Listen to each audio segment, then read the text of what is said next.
일단 휴대폰 다시 제출하시고요.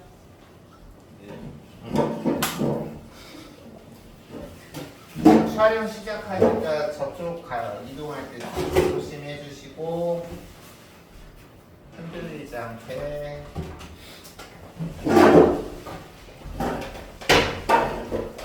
자, 쉬셨지요?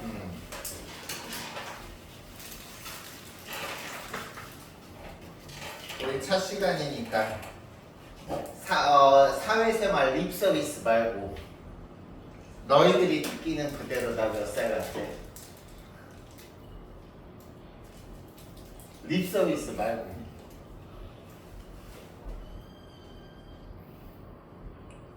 말해봐. 말해봐. 먼저. 저요? 이거 잘 못 맞춰요. 아이 못 맞춰도 괜찮아. 네 느낌 그대로. 나를 노안으로 봐도 괜찮아.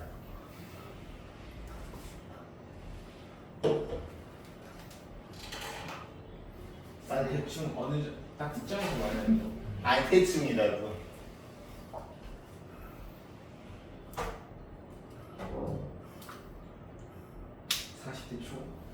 너는? 35. 사회생활 말고 진짜? 네?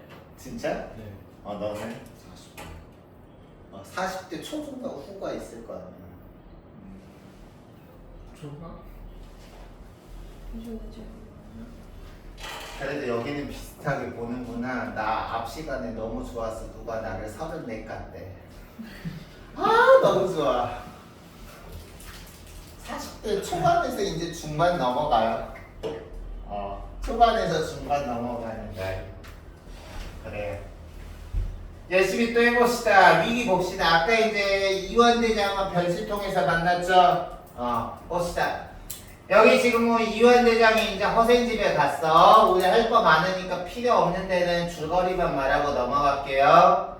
병부자가 이완부장을 기다리게 하고 병부자하고 허생이 친구니까 이제 이완대장을 소개시키는 거죠. 알겠어? 근데 여기 보면 이제 이 대장이 찾아온 이유를 허생을 북벌계획에 동참시키려고 했는데 여기서 이거 배웠죠. 북벌계획. 북벌론이라는 걸 너희들이 역사 시간 되면 말하는데 북쪽을 처단하자는 계획이야. 여기서 북쪽을 처단하자는 계획이 여기서 북쪽을 처단하자는 계획. 북쪽을 처벌하자는 계획인데 여기서 북쪽이 어느 나라일까? 청나라를 처단하자는 거야. 그래서 우리가 북벌계획은 이완대장처럼 여기서 이완대장은 조선 전기 성리학자를 대표하는 사람이야. 성리학자들은 우리가 유교를 숭시했기 때문에 아까 선생님이 1교시 마지막에 한 것처럼 명나라를 숭상하고 청나라를 무시했거든. 알겠어? 그래서 이게 성리학자를 대표하는 이완대장이 청나라를 물리치자라는 계획을 찾아오자고 했는데 허생은 이 북벌계획을 찬성하겠어? 반대하겠어? 허생은 북벌계획을 반대하겠죠. 허생이 보기에 허생은 비판적인 지식인이면서 현실적인 문제를 중시하니까 현실적인 이론에 밝은 청나라를 오히려 우리가 배워야 된다고 생각하니까 이완대장의 목적인 이 북벌계획을 허생은 반대하겠지. 알겠어요? 그 맥락을 알고 그 다음에 보자. 그래서 허생은 병부자의 말을 들은 채 만취했다. 술이나 내놔라. 병부자는 친구하고 술 마셨다. 근데 병부자는 술을 마시면서도 밖에 나온 이대장에게 마음이 있었다. 왜? 허생이 이대장을 처음부터 무시하니까. 알겠습니까? 그래서 여기 보면 그래서 거듭 이완대장의 북벌계획을 말했지만 허생은 아랑곳하지 않았대. 즉 다시 말해서 허생은 이완대장을 문전박대한 이유는 이완대장을 간보기 위해서 시험해보기 위해서 그리고 아까 말했듯이 청나라를 대하는 당시 사대부 성리학자들과 허생의 견해가 달랐잖아. 그래 안 그래? 그래서 반감을 가졌기 때문입니다. 그 다음 보시면 이제 밤이 깊으니까 허생이 이완대장 좀 불러볼까? 라고 하는 거는 얘들아 여기서 지금 보면 이완대장은 나라의 엄청난 권력자인데 그 나라의 선생님이 예를 들어서 선생님은 딱 어떤 성우가 되게 강한 사람인데 누구라고는 말하지 않겠고 선생님은 지금까지 했던 것 중에 어떤 쪽의 대통령들을 되게 싫어해요. 누군지는 밝히지 않겠어. 알겠어요? 그래서 선생님이 예를 들어서 그 예전 대통령을 나한테 찾아왔는데도 그 대통령 개무시하는 거랑 지금 허생이 똑같은 거예요. 알겠어? 그래서 여기 보면 이완조차도 대수롭지 않게 여긴다. 즉 이거 별표 치세요. 허생은 권위나 권력자들한테도 당당해. 나도 충분히 그럴 수 있을 것 같은데 그 사람이 나한테 예를 들어서 100억 준다고 찾아오면 에라 나 100억 필요 없다 하면서 나도 차라리 100억 없이 살 것 같아. 그래서 여기 지금 보면 이렇게 지금 말을 하면서 이 대장이 방으로 들어와도 자리에서 일어나지 않았다. 그래서 이 대장은 이제 허생을 모시려고 말을 장황하게 늘어놓자. 허생이 여기서 지금 보면 오히려 지금 허생이 이완 대장을 하찮게 여기는 거지.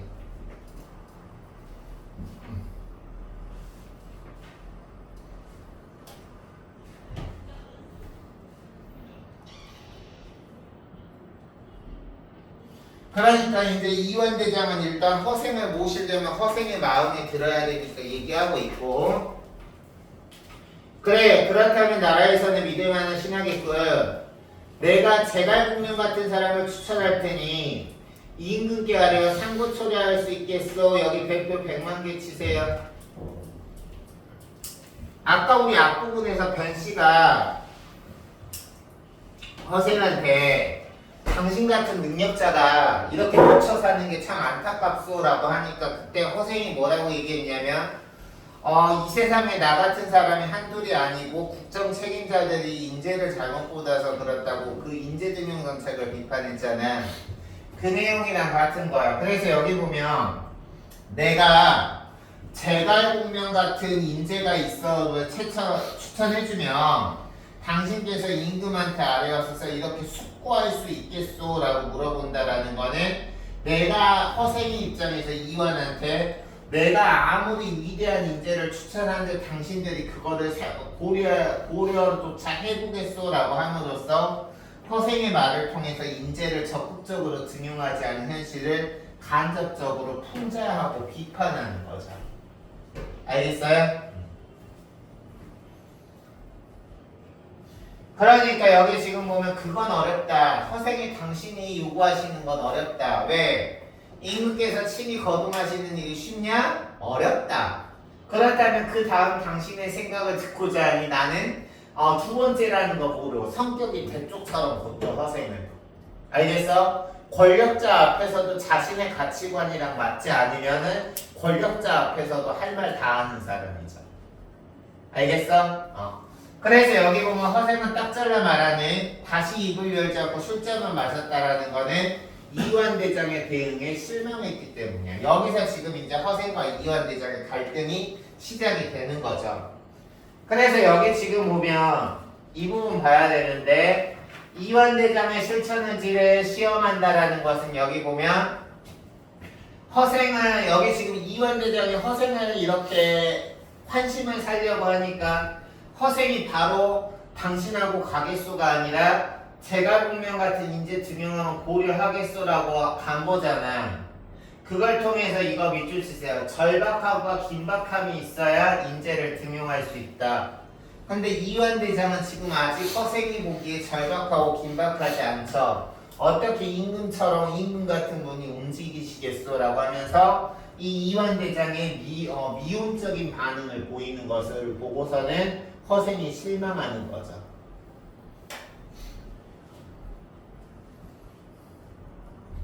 그리고 이 부분은 이제 우리가 아랫부분에서 볼 텐데 멸망에서 조선으로 망명한 명나라 자손들에게 종실에 따르서 시집 보내고 재산을 할 것인가? 라고 지금 했잖아. 그래 안 그래? 이때 허생의 태도는 우리가 이원대장 같은 성리학자들은 명나라를 우리가 모셨잖아. 근데 지금 여기 보면 허생의 의도는 당신 같은 그 이완대장이 명나라를 그렇게 모신다면 왕실에서 왕실 딸을 시집 보내고 재산을 나눠줄 정도로 명나라의 후손을 모시려면 제대로 모셔야 된다는 거고요. 이완대장은 많은 신랑감을 두고도 딸을 나라도 없이 망한 나라한테 어찌 시집 보낼 수 있겠는가 하면서 명나라를 숭상하면서도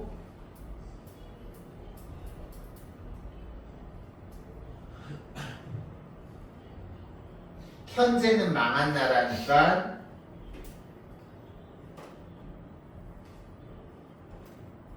보낼 수 없다라고 무시하는 거야. 진실되게 명나라를 숭상하는 게 아니지.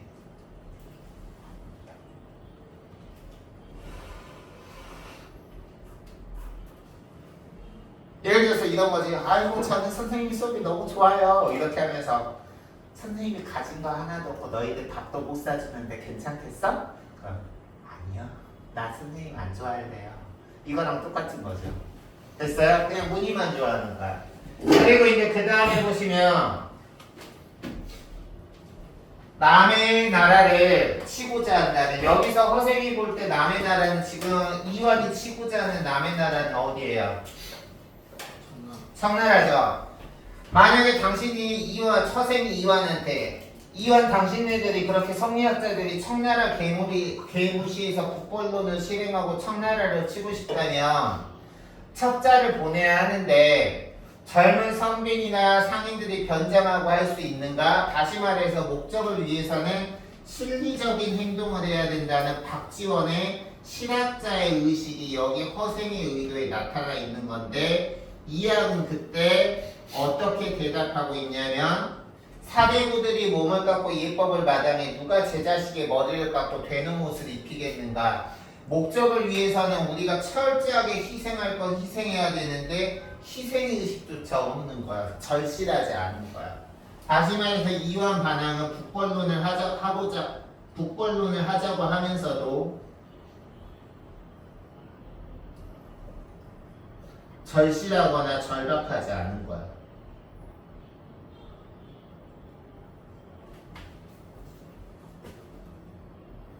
얘 봐요?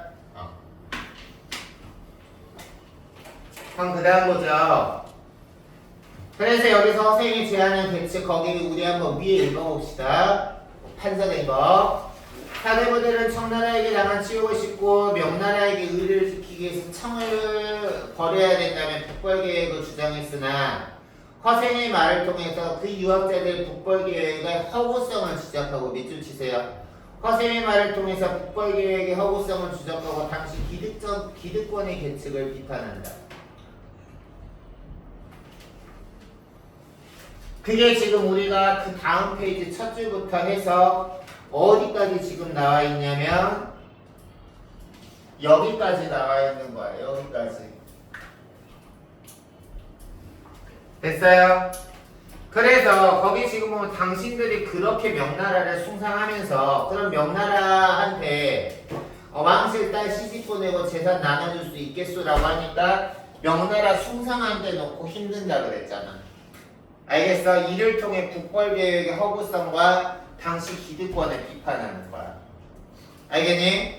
그러면 여기서 지금 이완이 하는 말은 웃기죠. 명나라 숭상한다 그랬으면서도 명나라 망했으니까 명나라한테 딸 줄 수 없다. 알겠어? 청나라 숙청해야 된다라 그러면서도 변장하는 것까지는 할 수 없다. 뭐든지 절실하지 않잖아. 그러니까 당신 의도가 뭐예요? 다시 말해서 문제를 해결하려는 실천 의지가 없는 대표.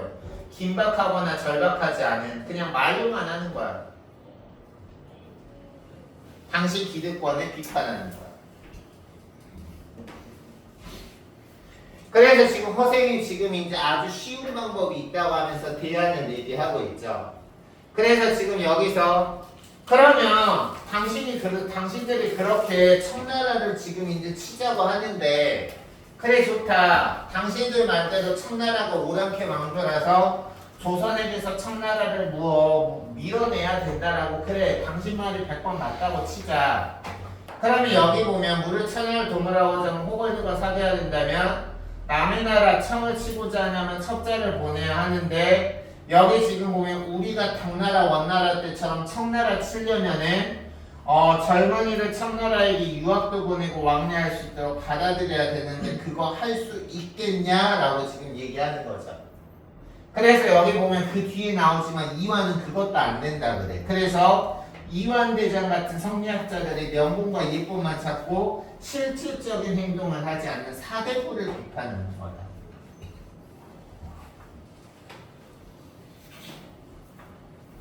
예를 들어서 이거랑 똑같죠. 선생님이 계속 담배 피니까 몸이 안 좋아지는 것 같아. 끊어야 될 것 같아. 그러면서 계속 흡연 담배 피는 거랑 똑같은 거죠. 알겠어요? 그런 사대부들을 비판한다. 그래서 여기 지금 보면 그렇게 얘기하니까 우리가 여기서 지금 보면 그렇게 제안을 하니까 이완대장이 사대부들이 모두 몸을 삼가고 예법을 지키는데 어떻게 청나라를 치자고 청나라 옷을 입히겠다라는 거는 여기 지금 보면 허생은 여러 가지 제안을 개사했지만 다들 지금 체면이나 허례허식 때문에 이완대장이 거절하고 있어요. 여기 밑줄 주세요. 명분에만 집착하는 사대부들의 무능함에 답답함을 느낀다. 뭔가를 하려면 자신의 명분이 있다는 거 자존심 같은 거 버릴 때는 버려야 되는데 그런 명분이나 자존심 때문에 뭐를 하겠다라고만 하면서 실천을 하지 않는 명분에만 집착하는 사대부들의 무능함에 답답함을 느낀다. 그래서 허생이 답답한 나머지 자리를 박차고 화를 내었다. 그래서 여기서 화를 낸 이유는 지금 선생님이 다 얘기한 거예요. 말만 그럴듯하지 도무지 실천 노력이 없기 때문입니다. 그리고 이를 통해서 기득권에 열받았다. 지금 모습이랑 크게 다르지 않은 것 같아요, 선생님은. 꼭 비단 우리나라뿐만이 아니라. 그래서 여기 보면 절정에서 보시면 도대체 그 사대부는 뭐하는 놈들이냐. 오로지 의복은 희게만 입고 머리털은 상투 입고 지나친 명분이나 허례허식에 집착하는 명분이나 허례허식을 비판하는 거야. 선생님이 여기 쓴 게 여기 나왔네요. 기존의 예법에만 명분에만 얽힌 사내임에 이거를 비판한다. 별표. 그래서 니들이 그 명분이라고 하는 거는 남쪽 오랑캐 풍습이다. 그러면서 무슨 예법을 주둥이가 나돌린단 말이냐. 사대부들을 비판하고 있고 그뿐이냐. 말타기 칼쓰기 이런 거 같은 경우도 익혀야 된다. 여기서 말하는 지금 허생이 배워야 한다는 말타기 칼쓰기 창쓰기 활쏘기는 사대부들이 긍정하는 것들일까 사대부들이 하찮게 보는 것들일까. 그치, 사대부들이 하찮게 보는 거죠. 감히 사대부고 공부해야지 이런 거 하고 있어. 알겠어? 근데 이런 거라도 배워야 되는데 지금 사대부들은 이런 거 배워야 할 마당에 지금 배우기는커녕 오히려 명분이나 허례허식만 찾는 기득권을 대표하는 여기서 이완대장이 기득권을 대표하는 거를 봐야 돼. 그러면서 대놓고 기득권을 대표하는 이완대장의 목을 베야 한다라고 해서 권력자한테 이렇게 얘기하고 있어. 그러면 서생은 좌우를 돌아보면 이완은 죽일 태세였다. 이완대장은 놀라서 달아났다. 결말. 다음은 이완대장이 허생의 집을 찾았으나 집은 텅 비고 허생은 사라졌다. 이게 보통 고전소설에서 종종 이렇게 끝을 맺지 않았죠. 다음날 이완대장이 다시 한번 이제 허생 상고초를 하려고 갔는데 허생이 사라져 버렸다.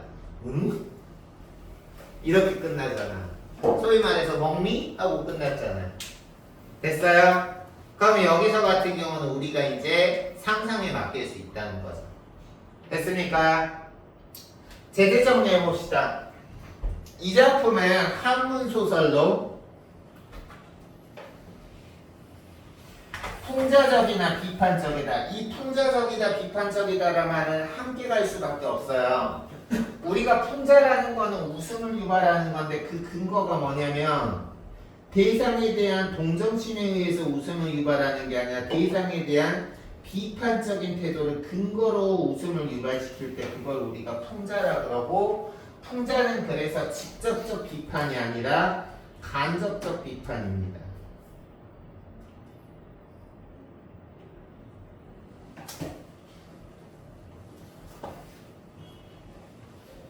그래서 제대는 다한 거 같고 주제는 주로 사대부 계층의 무능과 허위의식을 비판한다.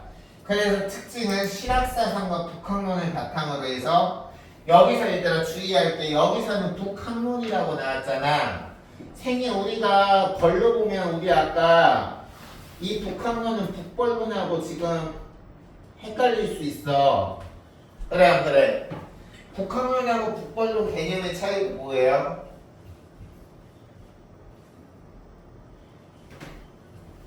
배울 학. 청나라를 배우자. 청나라 무찌르자. 쉽게 말해서. 그래서 북학론은 우리가 실용적인 사고방식을 가진 허생이 말하는 거고요. 북벌론은 우리가 관념론적인 사고를 가지는 명분만 중시하는 사대부층, 기득권층. 기득권층을 대표하는 이완대장의 주장이죠. 그래서 당대의 배경과 현실 비판의식이 있다. 됐습니까? 그리고 여기 지금 보면 미완의 결말로 일반적인 고전소설과 차이가 있는 부분이에요. 일반적인 고전소설은 보통 해피엔딩이에요. 잘 먹고 잘 살았다. 알겠어요? 근데 그것과 다르게 이 작품은 끝이 갑자기 우리가 선생님은 개인적으로 이런 작품 좋아해요. 영화 볼 때도 미완의 결말 보죠. 너희들 그런 영화 본 적 있어요? 우리가 일반적인 영화 보면은 대략 어느 느낌 보면 이 영화 곧 끝나겠는데 하고 나서 보면 실제로 이제 딱 이렇게 이야기가 딱 매듭이 되고 끝나지잖아. 근데 어떤 영화 보면 도무지 이게 일반적인 상식상으로 볼 때는 이야기가 끝날 타이밍이 아닌데 갑자기 끝나면서 엔딩 크레딧이 올라갈 때 그런 영화 본 적 있어요? 없어요? 나중에 보다 보면 그런 영화들도 있을 거예요. 이런 게 바로 그런 거예요. 알겠어요? 학습활동에서 우리가 봐야 될 건 뭐냐? 얘들아 여기 이유와 탄거 여기 2번 별표 치시고 이 내용 꼭 너희들이 기억해 주시고요. 알겠나요? 그리고 여기 33쪽에서 3-2번 별표 치시고 이따가 선생님이 과제 내려주고 이런 거 할 때 이 부분 복습해보면서 꼭 한번 봐주시고요. 근데 그런 게 없는데요. 뭐라고? 저런 내용이 없는데요. 없어요? 예. 너희들에게는 없나 보다. 미안해. 너희들은 거기 있는 내용만으로 충분히 하고 나서 너희들이 선생님 같은 경우는 이따가 과제 내줄 때 말하겠지만 이따 얘기하자. 이따 채점하고 우리가 너희들은 보통 채점하고 그냥 문제 풀고 채점하고 끝인가? 정답 근거나 이런 거 이해 안 가는 거 공부하니? 그래? 다행입니다. 안 하다가 만약에 선생님이 갑자기 하라 그러면 너희들이 멘붕일 수 있으니까. 그러면 우리 이제 그 다음 봅시다. 시집 읽고 해석하기. 너희들 주제로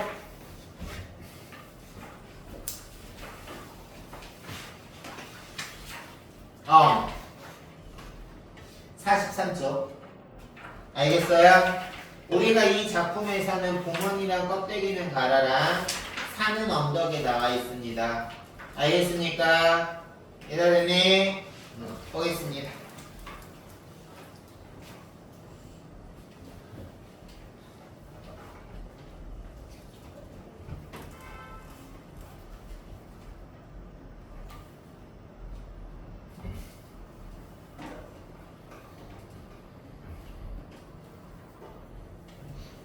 일단 봉헌이 제일 먼저 나와 있지. 일단 너희 지금 가지고 있는 너희 교재에서 봉헌이 제일 먼저 나와 있지. 그리고 그 다음에 껍데기는 갈아간다. 네. 그리고 맨 마지막에 산의 언덕에. 네. 보겠습니다. 먼저 이 세 작품이 이제 나와 있는데 한 작품씩 보도록 하겠습니다. 일단 여기서 다 지금 신동엽의 시인데 너희들이 혹시 여기 봉헌이랑 껍데기는 가라랑 산의 언덕에서 혹시 껍데기는 가라 혹시 본 적 있어요?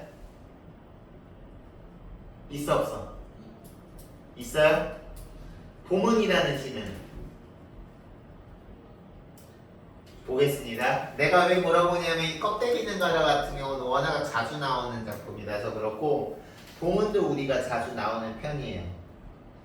그래서 우리가 너희들이 특히 이제 운문 공부할 때 운문이 어려운 이유 중에 하나는 그 작품이 의미하는 어떤 함축적인 의미를 이해하기가 어려울 때 우리가 작품이 어려울 때가 있는데 그 부분을 중심적으로 우리가 한번 볼게요. 이 작품이라는 거는 우리가 여기 이제 하나씩 봅시다.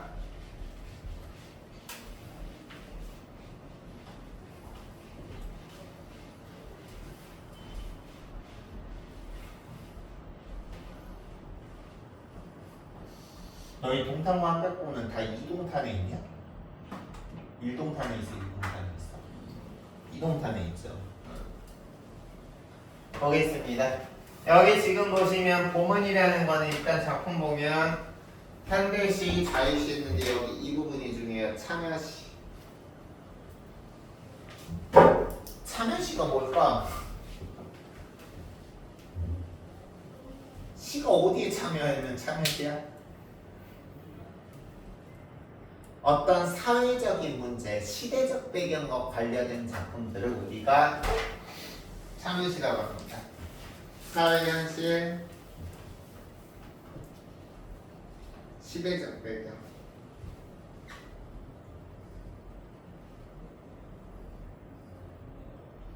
그리고 이 작품은 참여적이면서 희망적인 전체적인 글의 성격은 플러스 개념으로 상승 이미지로 이루어져 있다는 거 꼭 알아두시고요. 그리고 이 글의 주제는 통일에 대한 염원인데 이 통일에 대한 염원을 드러내기 위해서 이 작품에서는 봄과 겨울이라는 시를 상징적으로 대립함으로써 시상을 전개했다. 그리고 단정적인 어조로 화자가 처한 의지와 소망을 표현했다. 이게 바로 이 시적 화자의 태도라고 보시면 돼요. 그래서 이 작품은 이런 표현이 가능해. 시적 화자의 태도는 의지적 태도이다라고 우리가 해석하는 것이 가능합니다.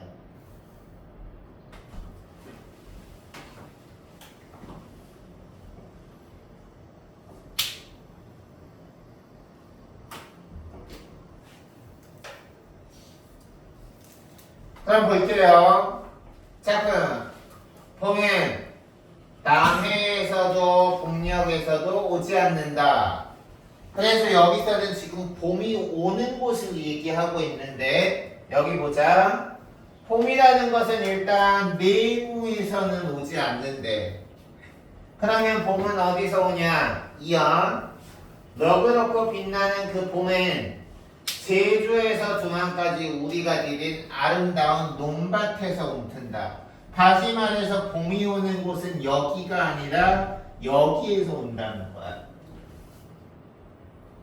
전체적인 틀은 그럼 보겠습니다. 여기서 남해나 북녘은 외세야. 이거 같은 경우는 너희들이 이 내용을 알아보면 우리가 훨씬 쉬운데 우리나라가 지금 현재서 전 세계에서 유일하게 분단된 국가라는 것 정도는 다 알고 있죠. 그쵸?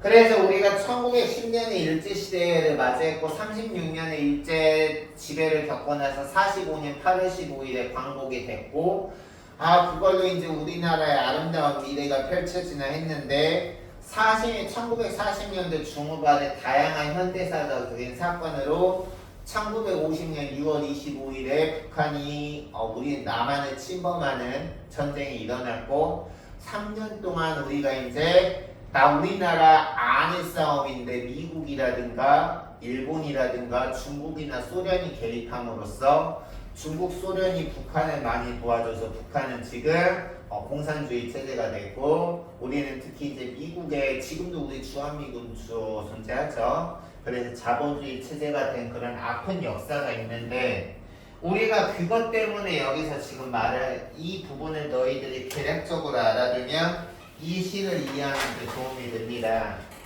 우리가 1940년대 보면 우리가 1945년 8월 15일에 우리가 광복을 이루었으니까 이때는 지금 우리나라가 아직 일제 지배를 받을 때야.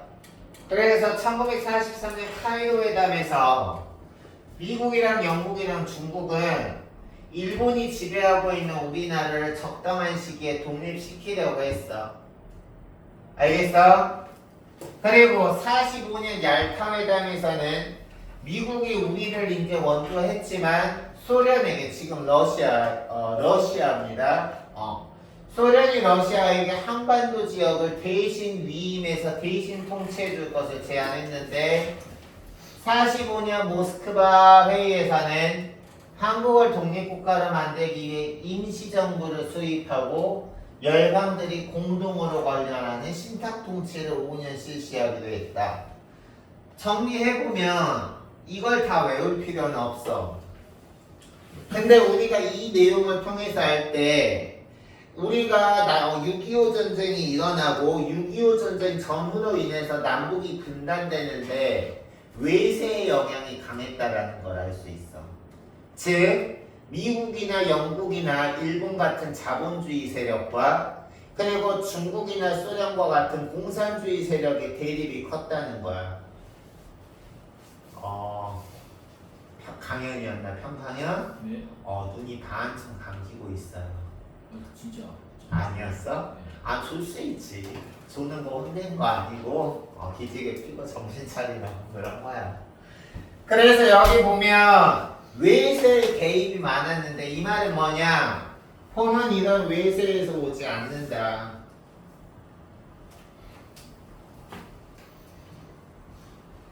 그럼 봄은 어디 오냐? 여기서 봄이 의미하는 건 우리가 진정한 통일과 화해의 시대를 상립한다 그랬죠? 다시 말해서 진정한 남북 통일이야. 2년간의 대립이 사라진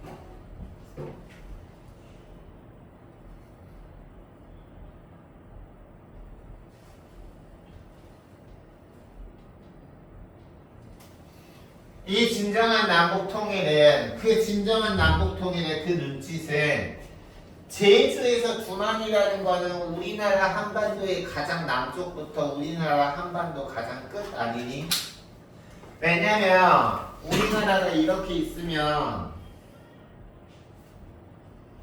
대략 이렇게 그리면 너무 포항 이쪽을 너무 튀게 그렸는데 살짝 그려야 되는데 그럼 여기 보면 이렇게 있고 여기 백두산 있으면 이쪽이 압록강이고 이쪽 위쪽이 두만강이에요. 즉 두만강은 우리나라 제일 북쪽이야. 제주도는 당연히 맨 아래고 그래서 우리나라 한반도 전역이라는 뜻이야. 그래서 통일의 싹은 이 땅에서 웅터야 한다. 됐습니까?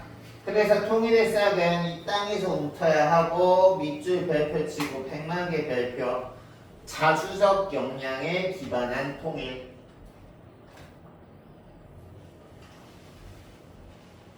됐어요?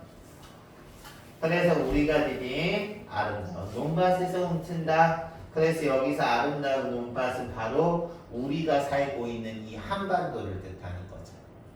됐습니까?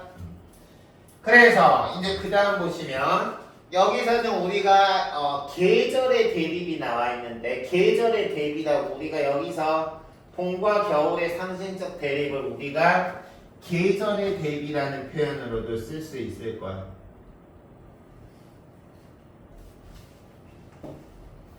봄이 진정한 통일이자 화해를 의미한다면 겨울은 뭐냐? 그 반대죠. 이념이 대립되고 남북이 격렬하게 대립되는 민족의 분단 시기다. 그래서 여기서 봄과 겨울이 대립되고 알겠어?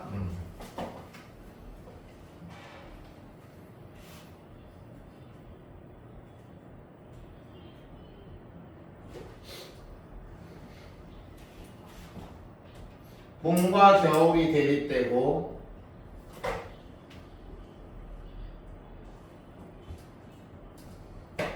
그리고 여기서 남해하고 북녘하고 제주하고 두만.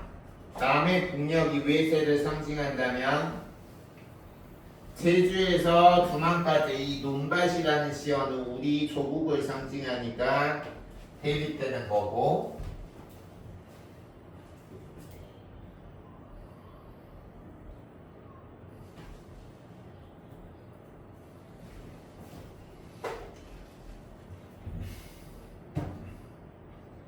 그리고 여기에서 바다나 대륙 밖이라는 건 우리나라가 남북 분단된 건 외세의 영향이 강하니까 바다하고 대륙 역시 외세인 거야.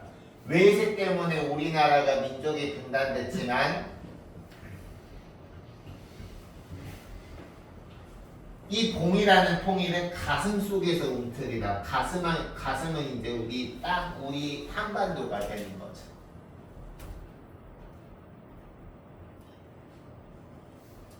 됐습니까? 그래서 여기 보면 겨울이라는 민족의 분단은 바다와 대륙밖, 즉 외세에서 이 눈보라라는, 여기서 눈보라는 시련이나 갈등을 가리키죠. 그래서 이 시련 갈등이라는 민족의 분단과 갈등이 외세에서 왔지만 이제월 봄은 민족의 통일은 삼천리 마을마다 우리 가슴 속에서 움틀이다 라고 해서 우리의 내부에서 움틀이다. 그러면 이렇게 민족의 진정한 화해와 통일이 움트면 강산을 덮은 그 미움의 쇠붙이들, 중요한 시어라 함축적은이 알아야 되죠. 여기서 미움의 쇠붙이라는 거는 군사적 대립, 즉 미군과 소련군, 그리고 뭐 중공군, 미군과 중공군과의 대립. 알겠어? 그래서 여기 보면 이 군사적 대립이 눈 녹듯이 흐물흐물 늦어버린다. 즉 진정한 통일이 오면 이런 군사적 대립과 긴장이 다 녹아버려서 완전히 평온한 시기가 오겠지라고 해서 미래에 대한 소망과 긍정적인 이미지를 나타내고 있습니다. 알겠습니까? 됐어?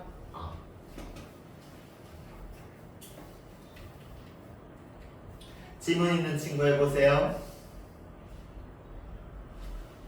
없어요? 그럼 이제 껍데기는 달아보겠습니다. 이 작품 같은 경우는 얘들아, 우리가 지금 여기 봉은이라는 시 같은 경우도 우리가 사회적인 배경이나 역사적인 배경이 중요했지. 그래 안 그래? 근데 이 봉은하고 껍데기는 가라라는 두 시의 공통점이 있어요. 선생님이 좀만 앉아서 할게요.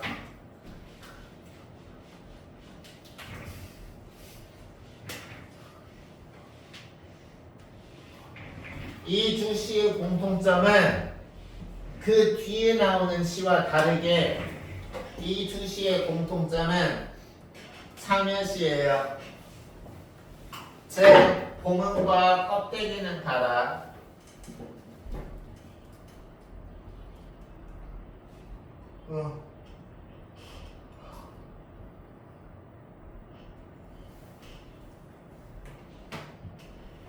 다시 말해서 사회와 현실을 반영해요.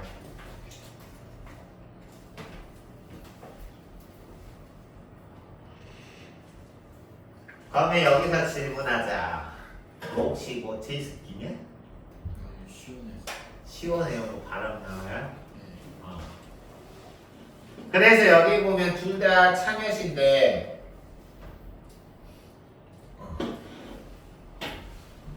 아까 우리가 봉은이라는 거는 그 참여시 현실 반영되고 있는 그 역사적 시대 상황이 어떤 상황이었죠? 남북분단 통일이었죠. 근데 이 작품 같은 경우는 여기 보세요.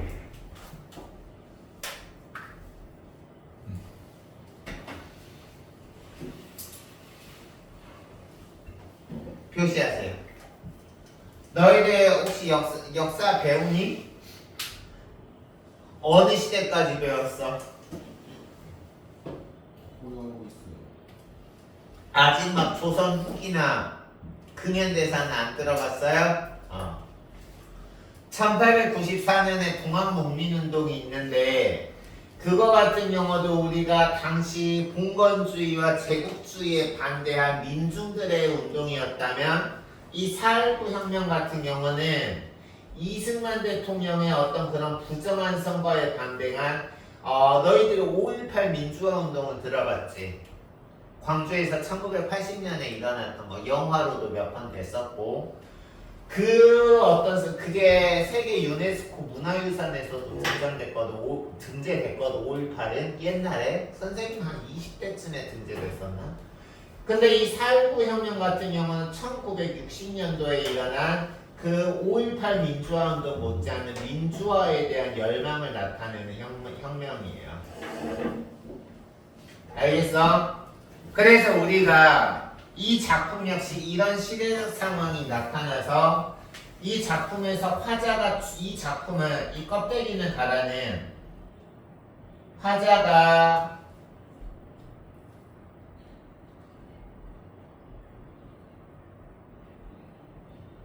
추구하는 가치와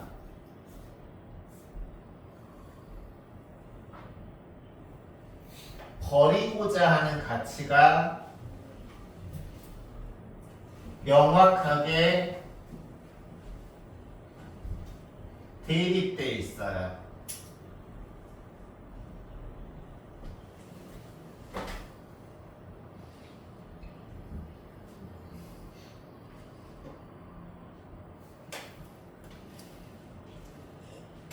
됐습니까? 그래서 우리가 이제 이 부분에 주목해서 작품 분석할 때 할 거고요. 주제는 뭐냐? 순수한 민족 통일 혹은 4.19 혁명으로 되는 민주사회에 대한 열망이 있는데 여기서는 자꾸 껍데기는 가라. 무엇은 가라. 무엇은 가고 무엇만 남아라. 이런 식으로 우리가 유사한 어휘나 표현이 반복돼. 한번 너희들 작품 대충 봐봐. 선생님이 얘기해준 이런 표현 연마다 반복돼. 그래 안 그래? 그치? 그래서 반복적인 표현이나 여기서 대조적인 시어라는 거는 얘들아 대조적인 시어는 이거 말하는 거야. 오케이? 이 대조적인 시어를 통해서 주제의식을 강조하고 이 작품 같은 경우는 돌려 말하는 거 싫어해. 막 말 빙빙 돌려서 하는 거 싫어해. 알겠어요? 그래서 우리가 이 시는 직설적인 표현으로 부정적인 인식을 드러낸다. 대놓고 화자가 추구하는 것은 남아라. 화자가 버리고자 하는 것, 지향하자 하는 것은 가라. 이런 식으로.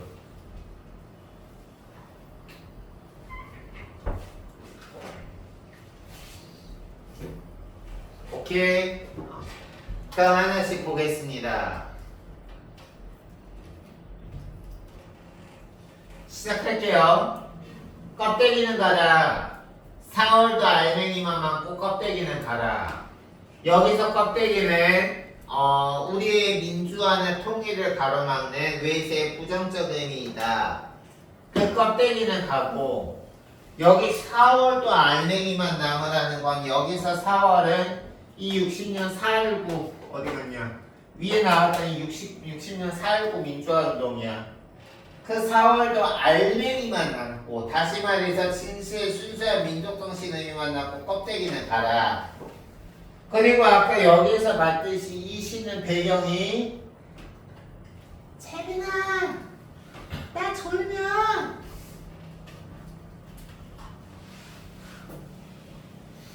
여기 공기가 좀 덥다 그치? 아니 말고 일단 다 어떻게 해야 분위기 전환이 될까?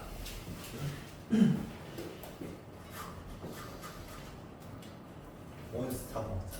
나도 지금 저 핫식스 내가 좋아해서 먹는 게 아니야. 나도 지금 주말에는 피곤해서 저거 먹는 거야. 언니?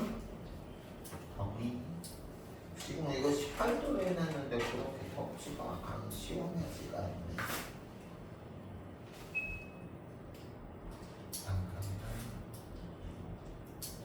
강력으로 못하나. 제일 시원하게 해볼래?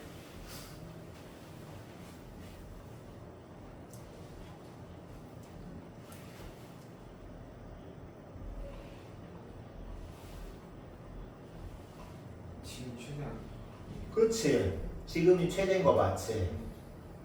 근데 왜?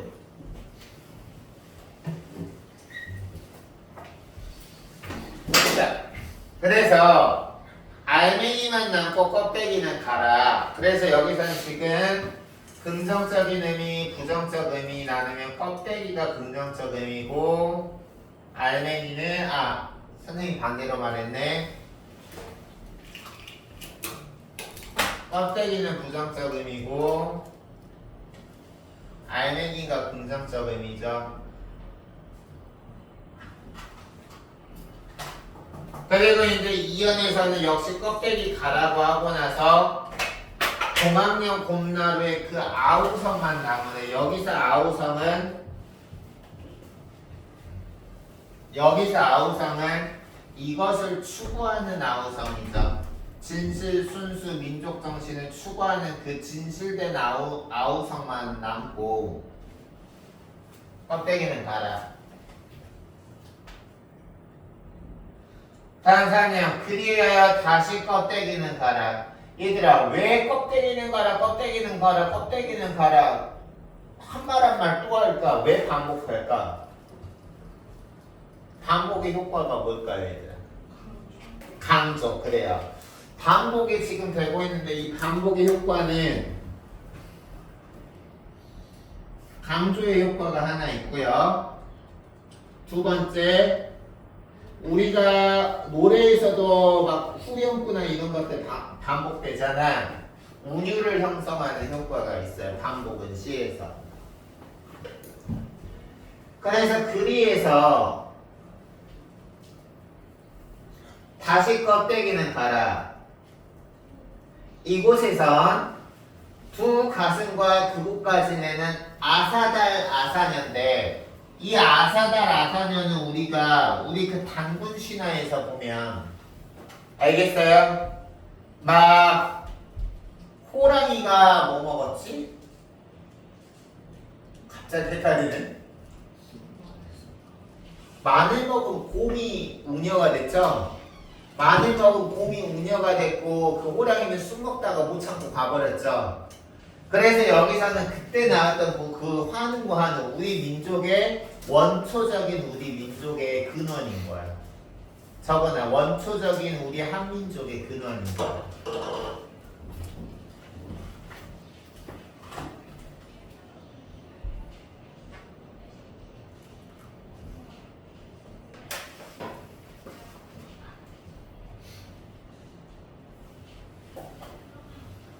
원초적 한민족의 근원만 남고 중립의 초대청 앞에서 여기서 중립의 초대청은 어떤 곳이냐면 자본주의도 아니고 공산주의도 아닌 모두를 받아들일 수 있는 화합과 통합의 공간입니다. 이 중립의 초대청 앞에 서서 부끄러움을 빛내며 맞절할지니 단 껍데기는 가라. 한라에서 백두까지. 이거 같은 경우 아까 우리가 앞에 고문이라는 시에서 제주에서 중안까지 모든 논밭에서 우리 한반도를 가리켰죠. 그거랑 같은 거죠. 한라산에서 백두산까지 향기로운 흙가슴만 남고 뭐는 가래요. 쇠붙이는 가래요. 여기서 쇠붙이는 갈등, 대립 이런 것들을 나타내는 거죠.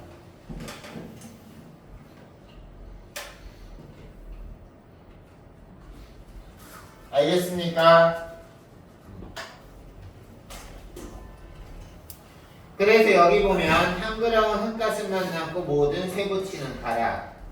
그래서 여기 보면 이제 대표적으로 여기 보면 껍데기하고 알맹이라고 해서 여기서 지금 얘가 선생님이 판상한 거 우측 아니 좌측 상단 보면은요 부정적인 이미지가 껍데기하고 세부치, 긍정적인 이미지가 알맹이, 아우성, 흙가슴이 남았는데요.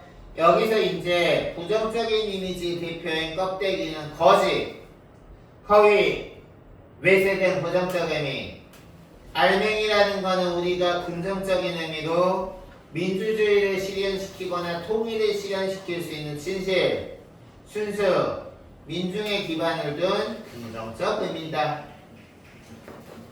됐어요?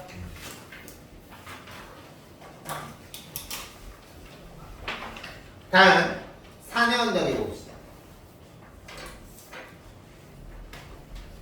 일단 우리 2, 3분만 쉬었다 할까? 선생님 2, 3분 알겠어? 혹시 졸려서 물 마시거나 이럴 친구 있으면 갔다 오세요. 선생님도 화장실만 얼른 좀 갔다 왔다가 시작할게요. 혹시 졸리거나 그런 친구는 물 한 컵 마시고 화장실 다녀올 친구는 화장실만 다녀와. 저기 선생님 지금 촬영하는 휴대폰 조심하고요.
선생님 물 한 컵만 받고 시작할게요.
해봅시다 얘들아.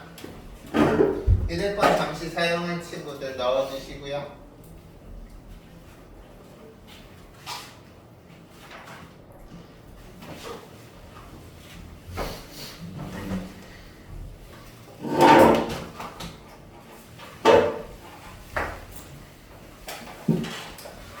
연서 열심히 하는 것 같고 나머지 친구들도 열심히 하는 것 같고요.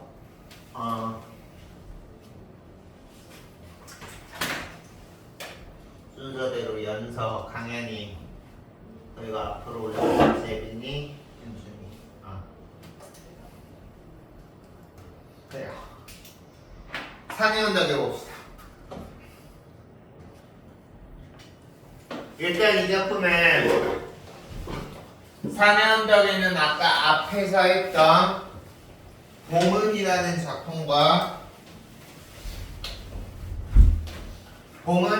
작품과 그리고 껍데기 좀 가라라는 작품과 차이점이 있다면 그 작품은 어떤 개인적인 정서에 주목했다기보다 사회 현실이나 시대를 반영하는 작품을 많이 쓴 참여시라면 이 작품은 어떤 시대적인 배경과는 무관하게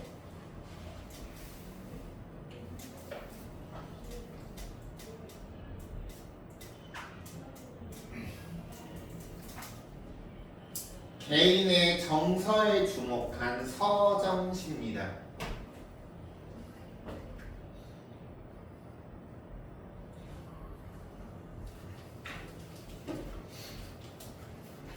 그래서 여기 지금 보시면 이 작품은 추모적, 희망적, 상징적이라고 나왔는데 얘들아 우리 어떨 때 추모한다라는 말 쓰지? 너희들 살면서 추모라는 단어 몇 번씩 들어봤을 텐데 어떨 때 추모라는 단어 쓰지? 그렇지. 어떤 사람이 죽었을 때 좋은데 대답이에요. 근데 우리가 죽은 사람을 모두 다 추모하나요? 자기가 모르는 사람까지 추모하지는 않잖아. 그래서 뭔가 자기가 그리워하는 이가 또 어떤 죽음을 당하거나 이랬을 때 우리가 보통 추모한다 그러잖아요. 알겠어? 그래서 여기 보면 제재가 바로 그렇게 추모하는, 그리워하는 이 얼굴이고, 그리고 여기서는 지금 보면 주제는 그 이제 뭔가 삶과 죽음을 달리했나봐. 그래서 그 그리운 이의 부활에 대한 소망을 나타내고 있다. 근데 여기서 특징은 뭐냐? 이 그리우는 이가 죽어서 이 죽은 그리운 이를 추모하고 있는데 우리가 보통 죽음이라는 거는 너희들이 죽음이라는 단어를 생각하면 부정적인 어떤 개념으로 생각하는 게 일반적이죠. 근데 이 작품 같은 경우는 그렇지 않고 그 그리운 이의 죽음을 긍정적인 태도로 인식했다라는 게 중요한 거야. 죽음을 긍정적인 태도로 인식했다. 그리고 또 하나는 이 시에서 운율을 형성하는 방법은 유사한 구조를 반복했다. 좀 더 자세히 얘기하면 유사한 문장 구조를 반복했다.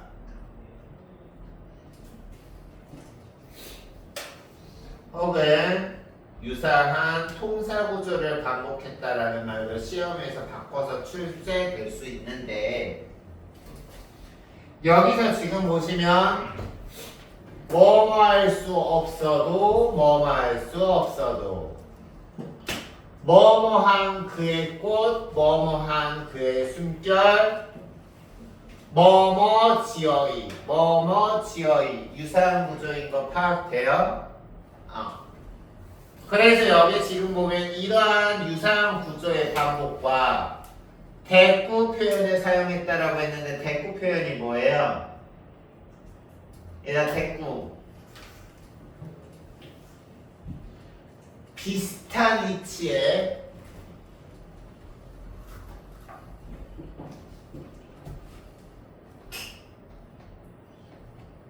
동일하거나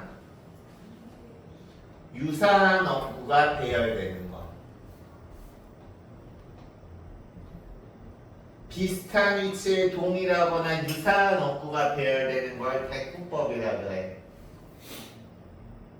그래서 여기 지금 보면 그리운 그의 똑같죠? 얼굴 노래 유사하죠? 다시 찾을 들을 수 없어도 대꾸법이죠. 됐어요? 그래서 여기 지금 보면 유사한 구조의 반복과 대고 표현으로 운율을 형성한다 라고 나왔습니다. 됐습니까? 그러면 여기 지금 보시면 이 작품 같은 경우는 일단 우리가 모든 시를 공부할 때는 항상 우리가 그 시 속에서 시인의 목소리를 대신하는 시인의 대리인이자 시 속에서 말하는 사람인 시적 화자를 찾아야 하고요. 그리고 그 화자가 지켜보고 있는 대상인 시적 대상인 이 두 가지는 항상 너희들이 어떤 시를 공부하든 무조건 우리가 파악을 해야 되는데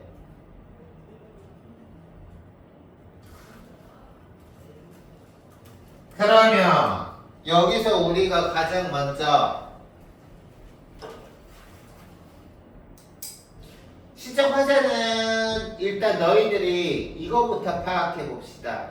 우리가 시적 화자는 항상 표면에 드러날까 드러나지 않을까? 시적 화자는 드러나야 나지 않나? 그렇지, 날 수도 있고 안 날 수도 있죠. 그럼 이 작품에서는 시적 화자가 먼저 표면에 드러나 있는지 드러나 있지 않은지부터 한번 봐볼까요? 판단해봐 얼른. 시적 화자가 드러나 있다면 어디에 누구고 시적 화자가 없으면 시적 화자가 없는지도 한번 판단해보세요.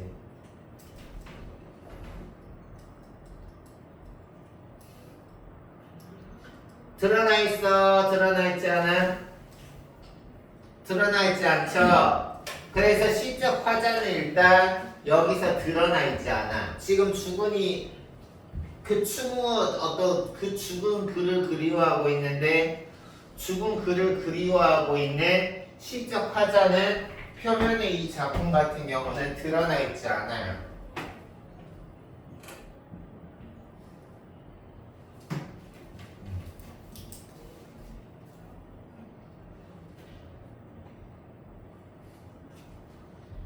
그리고 시적 대상은 이제 시적 화자가 그리워하는 죽은 그가 되겠죠. 여기서 그.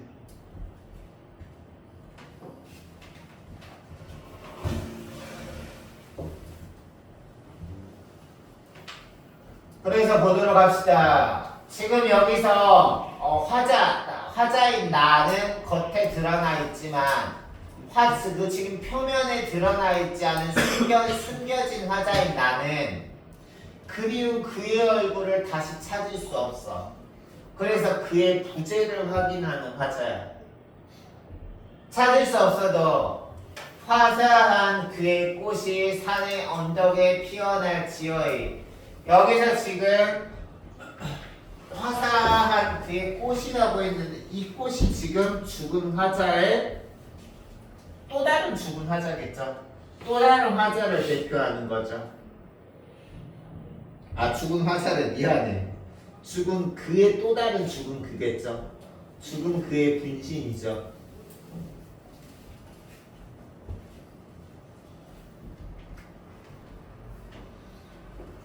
그래서 화사한 그의 꽃이 산의 언덕에 피어날 지어이. 반드시 뭐뭐 할 지어이라는 것은 우리가 미래에 대해서 강한 확신을 나타내는 종결어이야. 적어주세요. 뭐뭐 지어이라는 거는 미래에 대한 강한 확신을 나타내는 거야. 반드시 산에 피어날 것이다. 이것을 우리가 종결어미로 지어이라고 하는 거야.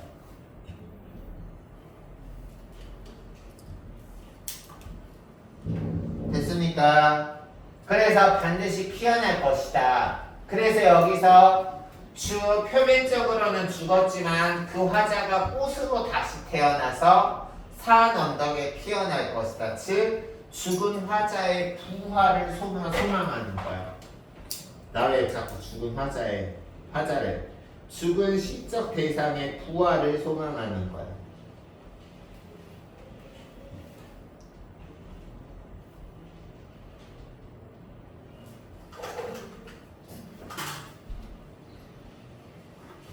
그래서 우리가 이 1년에 지금 선생님이 설명해 준 이 레퍼토리나 이 시적 맥락을 너희가 잘 이해했다면 이언을 이해하는 거는 그렇게 어렵지 않을 거예요. 이언도 유사하게 읽어 내려가시면 됩니다. 그래서 이언 한번 보시면 그리운 그의 노래를 다시 들을 수 없어도 맑은 그 숨결 들의 숲속에 살아갈 지어이라고 해서 여기서는 지금 보면 그의 얼굴이 그의 노래야. 다시 말해서 그의 부재를 확인하고 있어. 반복법이 쓰였죠.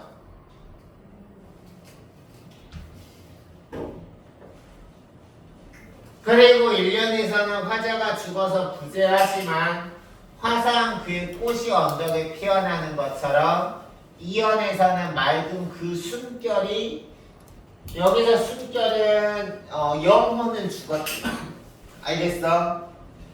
영혼은 죽었지만 이 숨결 죽은 화자의 자꾸 한 번 이렇게 말 죽은 대상의 영혼은 여전히 살아있는 거죠. 들의 숲속에 남아있을 것이다. 그래서 1년과 2년을 통해서 그의 소망과 10년의 부활을 소망한다. 됐니?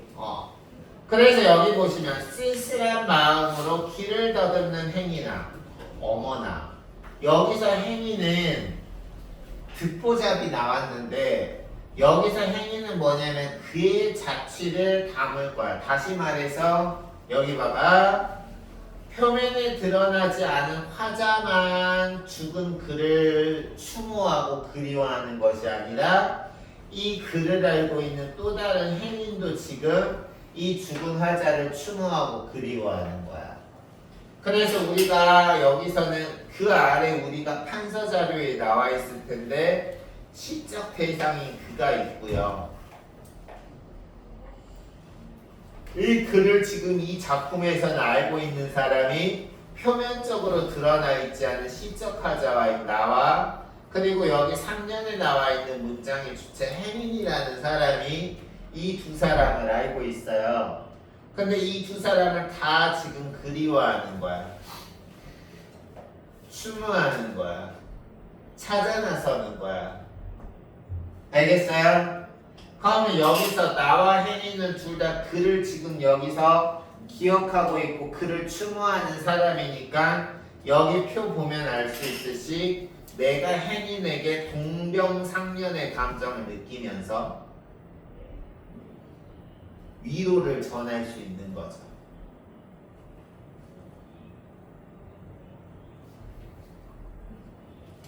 됐습니까? 오케이? 그래서 여기 지금 보시면 여기서 행인의 정서 역시 나처럼 그립고 쓸쓸해.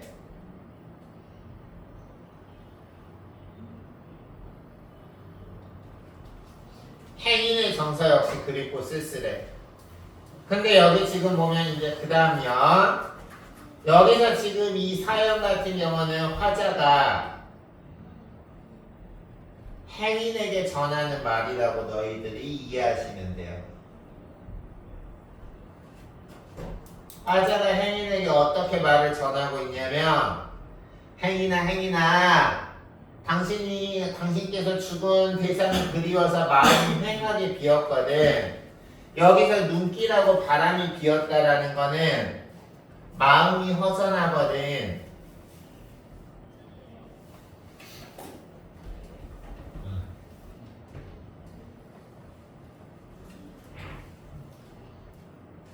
됐어? 마음이 허전하거든.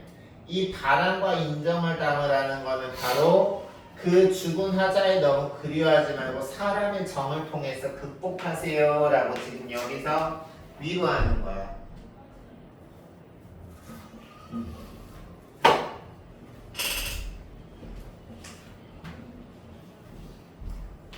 됐습니까? 그래서 여기 지금 보면 이 작품 같은 경우는 크게 1년, 2년, 3년, 4연, 5연으로 있는데 1연과 2연과 5연이 유사형 구조로 반복되어 있고 3, 4연은 그 사이에 행인이 등장함으로써 우리가 여기 판서 자료에 나와 있고 선생님이 추가로 설명해준 이 화자와 행인과 그의 관계, 삼각관계가 성립이 되는 거죠. 됐어요? 그래서 우리가 마지막 5연 보면 그리운 그의 모습을 다시 찾을 수 없어도 울고 간 그의 영혼은 들에 피어날 것이다. 내가 지금 죽은 이가 부재에서 슬프고 죽은 이를 추모하지만 내가 소망하는 바는 그의 육체는 죽었을지언정 그의 기운과 그의 정신과 그의 영혼은 영원히 부활할 것이다. 그래서 너희들 교재에서 이 부분 주제 그리운 이의 부활에 대한 소망이 있고 단순히 그냥 세리나 죽음을 영원한 소멸로 보는 것이 아니라 또 다른 부활로 보는 긍정적인 면을 나타내고 있다.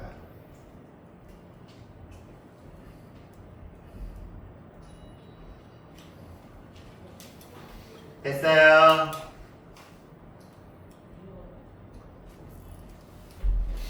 얘들아 너희들 교재에 여기는 안 나왔지? 그쵸? 그래서 아마 너희들 교재로는 지금 우리가 대단원 1단원에서 소단원 1 허생전하고 소단원 2 우리가 이제 메인이 되는 작품은 선생님이 한번 다 설명해 준 걸로 기억이 되는 이해가 되는데 알겠습니까? 그러면 지금 어디를 보시냐면요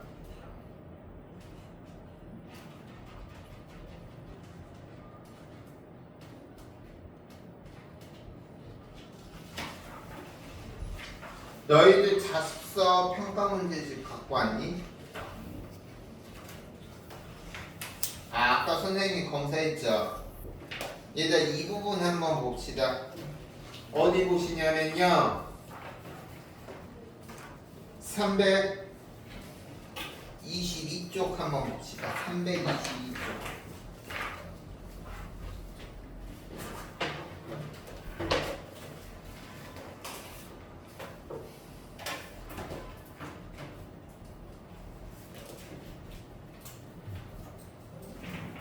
잠깐만 너희 잠깐만 거기 읽어보고 있어.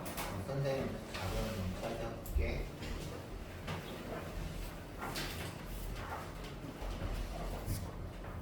중요하다고 생각하는 부분에 밑줄 치시고요.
내가 지금 여기서 그 자료를 선생님이 당장 지금 못 찾으니까 선생님이 책을 잠깐 갖고 와서 이 부분을 선생님이 거기 선생님이 교재로 같이 보면서 판사하면서 수업해줄게.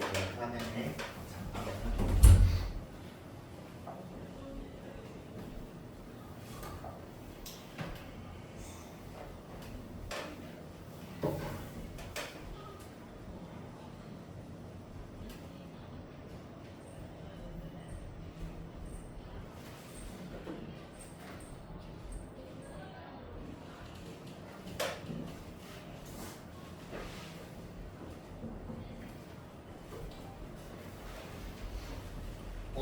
너희들 교재에서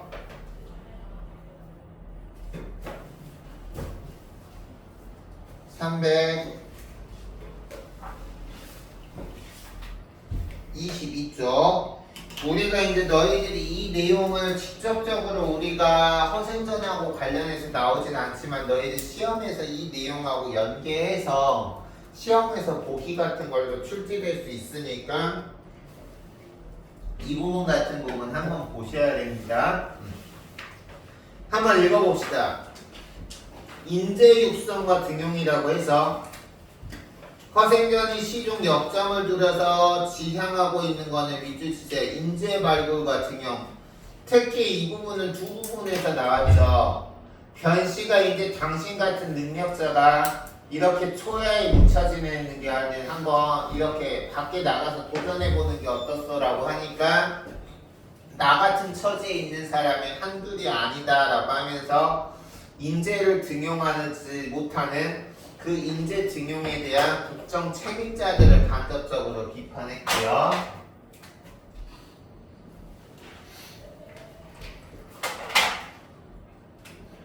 인재 등용에 대한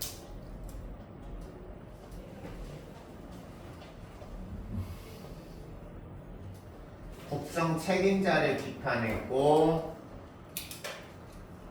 또 하나는 이완대장과의 대화에서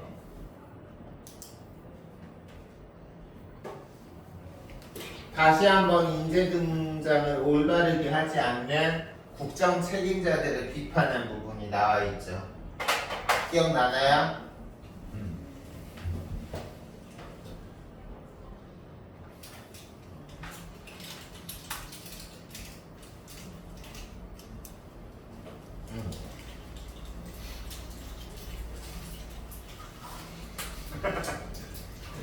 하하하.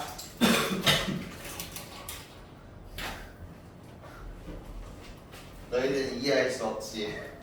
도대체 그게 왜 생각나나? 봅시다.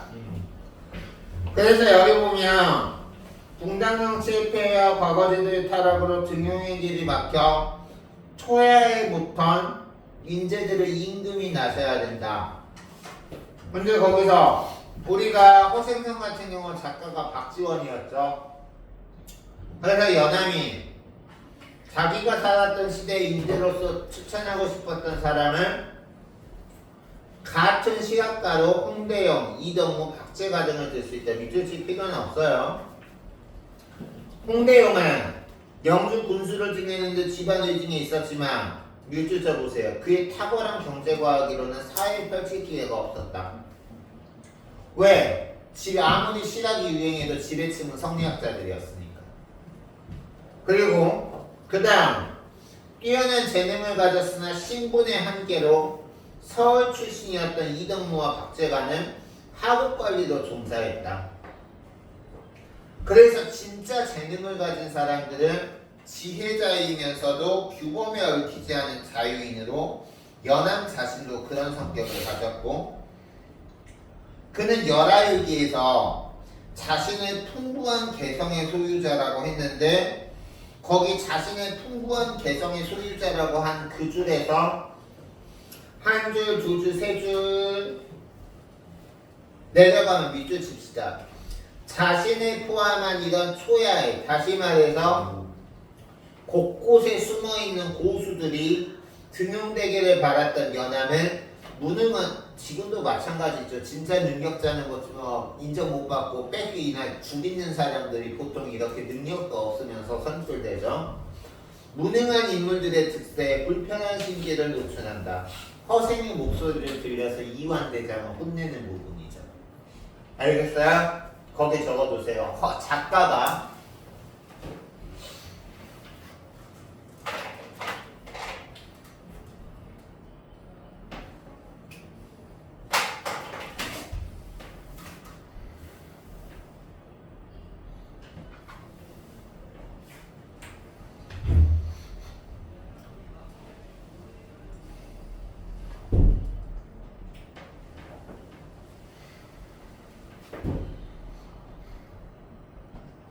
꼬지 있는 부분에서 알 수 있어요.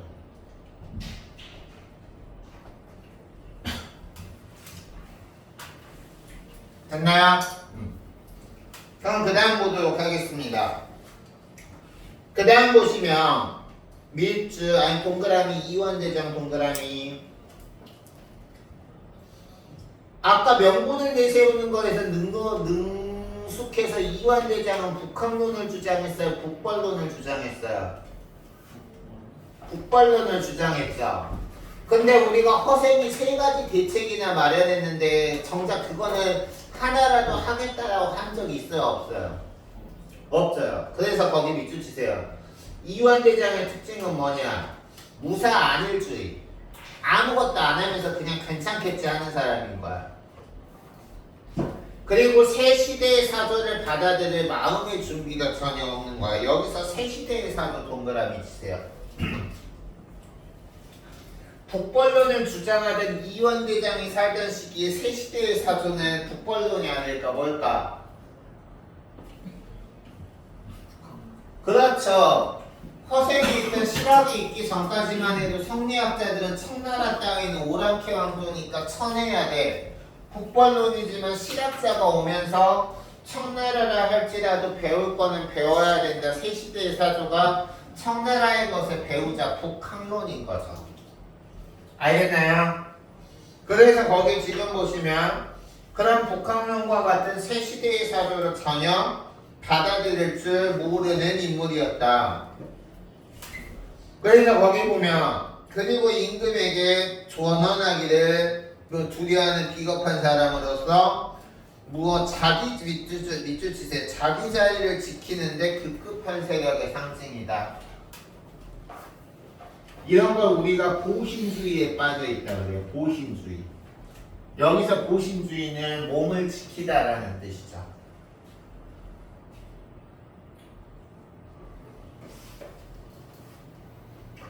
그래서 여기 보면 연함은 이들에게 밑줄 치세요. 칼을 휘두르고 싶을 만큼 극심한 분노를 표출한다. 앞으로 우리가 작품에서도 허생이 연함 죽이려고 칼을 휘두르잖아. 이게 이 내용인 거야. 됐어요?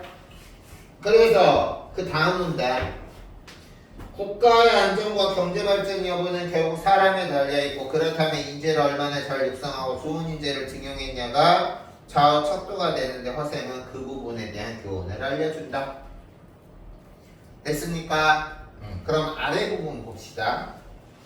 문명사회에 대한 인식이라고 했는데 허생전이 사회가 분화라고 밑줄 치세요. 사회가 분화라고 도둑이 창궐하는 원인이 개인의 원인이라 그랬나요? 사회 구조적인 원인이라 그랬나요? 개인이야 사회 구조였어?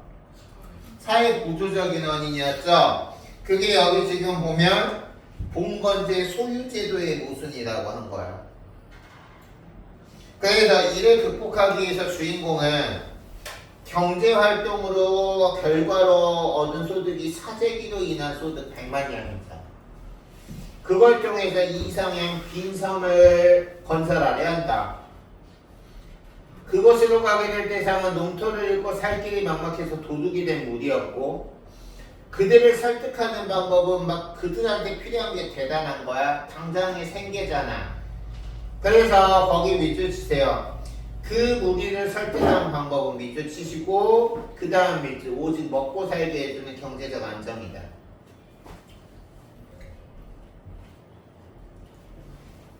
이에 도둑들은 착한 사람으로 순화돼서 아직 사람이 살지 않는 섬으로 향하고 변산반도를 떠나서 마카오와 나가사키를 잇는 가상의 삶에서 주인공은 이상형을 실험하지만 도둑들을 이상사회에 만들어 놓고 외부와의 왕래를 차단시키죠.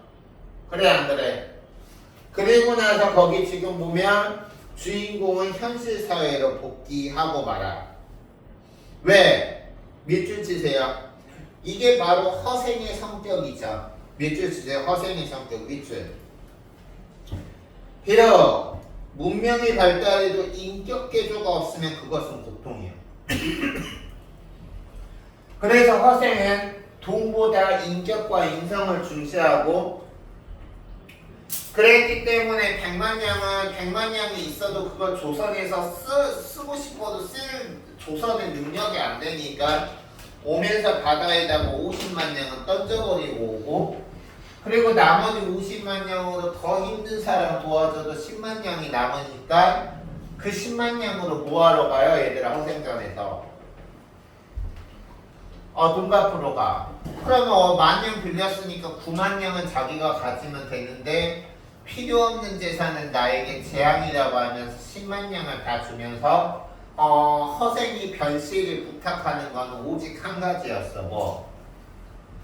생계. 그렇죠. 기본적인 의식주 생계유지만 좀 이렇게 우리 가족이 생계를 잘 유지할 수 있게 해달라고 하면서 그 이상을 주면 오히려 정색했죠. 알겠어요? 그래서 거기 지금 보면 인격의 개조가 없으면 그것은 행복은커녕 불행일 것이다. 인류 역사에 다양한 누역에 대해 혁명이 있지만 인간이 그걸 인격적으로 운영하지 못하면 망칠 것이다. 그 다음 밑줄. 우리가 헷갈리지 말아야 되는 게 밑줄 대표. 문명이나 여기서 문명이라는 거는 다른 말로 재산, 물질이라고 바꾸셔도 돼요. 문명에다가 동그라미 쳐놓고 재산, 물질이라고 필기하셔도 좋습니다. 그럼 허생은 돈을 싫어하나 보네? 이렇게 생각하면 안 된다는 거지. 알겠어? 그래서 여기 지금 보시면 문명이나 재산, 물질을 부인하거나 저주하는 게 아니라 그러한 물질이나 돈에 관한 책임의식을 강조하는 거야.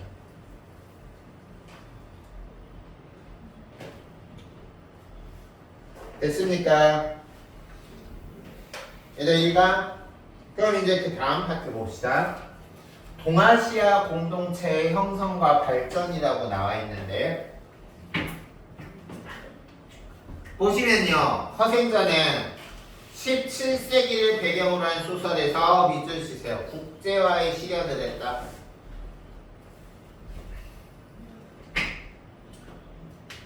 당시 조선은 명나라에게만 사대하고 나머지 일본이나 청나라는 무시했으니까 교류가 어려웠겠죠. 그리고 가장 가까운 두 외국인데 그럼에도 불구하고 자기들이 무시했던 일본한테 임진왜란을 당하고 자기네들이 무시했던 청나라한테 병자호란을 당하면서 신뢰의 금이 가고 복수심만 쌓였다. 그런데도 여기서부터 발전. 그럼에도 불구하고 허생전은 변씨한테 10,000냥을 빌려서 이제 돈을 벌고 그걸로 이상사회를 실현하려고 빈섬을 만드는 과정에서 밑줄. 일본과 대규모의 무역을 하고 그리고 이완대장은 무조건 오랑캐족이라고 없애야 된다라고 했던 청나라를 바탕으로 해서 유학과 상업뿐 아니라 의복까지 실용적으로 공부받아야 된다고 북한론을 만들고 이렇게 한다. 그래서 다음 문장 보시면 허생전이 제거하는 동아시아 삼국의 교류 확대 주장은 한국뿐만 아니라 중국, 일본의 전략과도 관련된다라고 해서 다음 페이지 보자.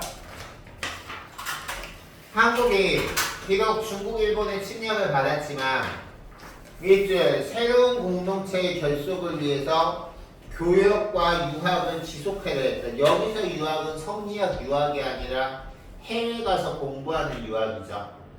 그래서 누구냐? 강연아, 네?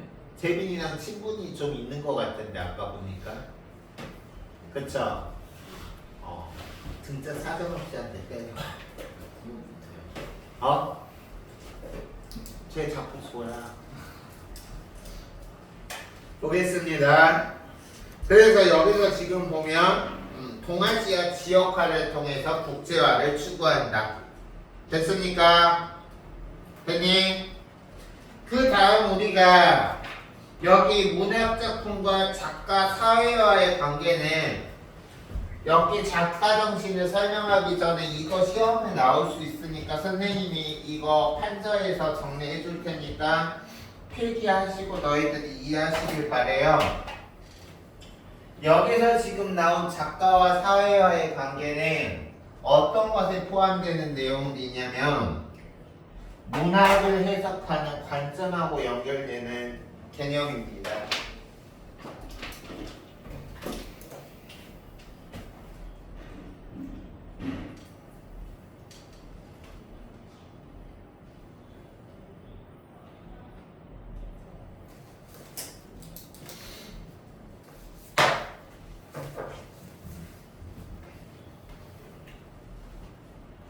공부한 적 있나요? 있어요, 없어요? 있어요. 재빈이 설명해 보세요.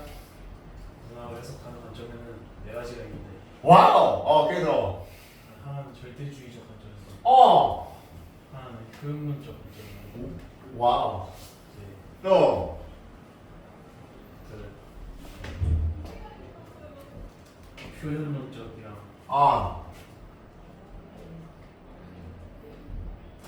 반영론적이고 그럼 이 네 개가 뭐예요?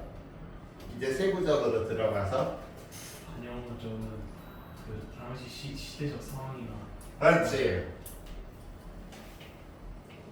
어떤 특정 현실을 반영하는 거고 텍스트 작품이 있다라고 했을 때 알겠어요? 얘들 알겠니? 또 교육론은 그 작품이 독자에게 미치는 그런 영향 같은 그렇지. 독자와 연결시키는 거지. 독자가 어떤 작품을 읽고 어떤 효용을 느꼈는지 깨달음을 느꼈는지 교훈을 느꼈는지 또 표현론은 작가가 하고 작가의 그런 구체적으로 작품과 작가를 어떻게 연결시켜? 작품과 작가의 어떤 생애라든가 작가의 가치관이라든가 작가의 어떤 일관된 창작 경향 같은 거를 작품을 해석하는 데 연관시키는 거죠. 됐어요? 그래서 우리가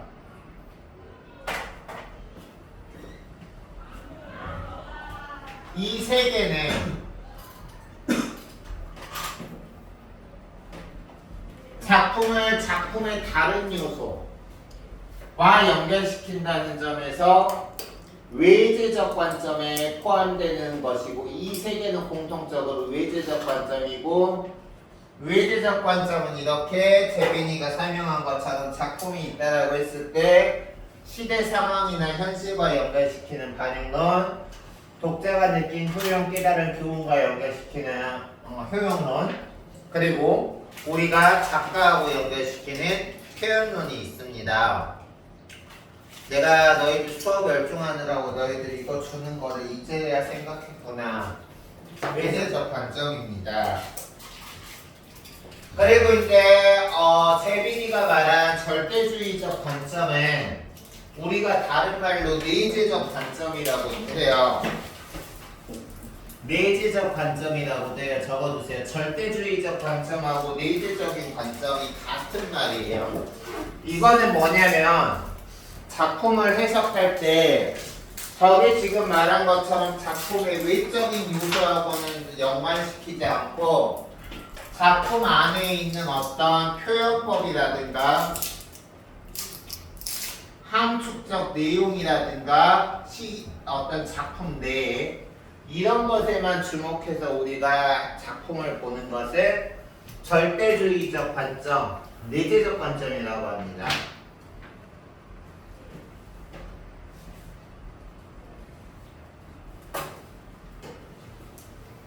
그래서 이것과 연결시켜서 우리가 보시면 이 작품은 그래서 여기 보면 역사의식이라는 말이 있고 너희들이 여기 나와 있는 작가정신 그리고 323쪽에 소설과 사회라는 말이 있는데 이 부분은 저것과 연결해서 너희들이 한번 보시면 될 것 같고요. 선생님이 이제 여기 과제 나눠주면서 이 과제 어떻게 해야 되는지 선생님이 안내를 해줄 테니까 오늘 내용 자체는 여기서 하도록 하고 과제 설명하는데 좀 시간이 걸릴 것 같으니까 내용 오늘 나갈 거 다 나갔으니까 여기서 마치고 이제 과제 안내해 줄게. 1분만 기다려서.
선생님이 전 국어학원에 있을 때는 주말에 안 돼요 이런 친구도 무조건 시간을 내게 해서 수목금에 반드시 클리닉을 오게 했어.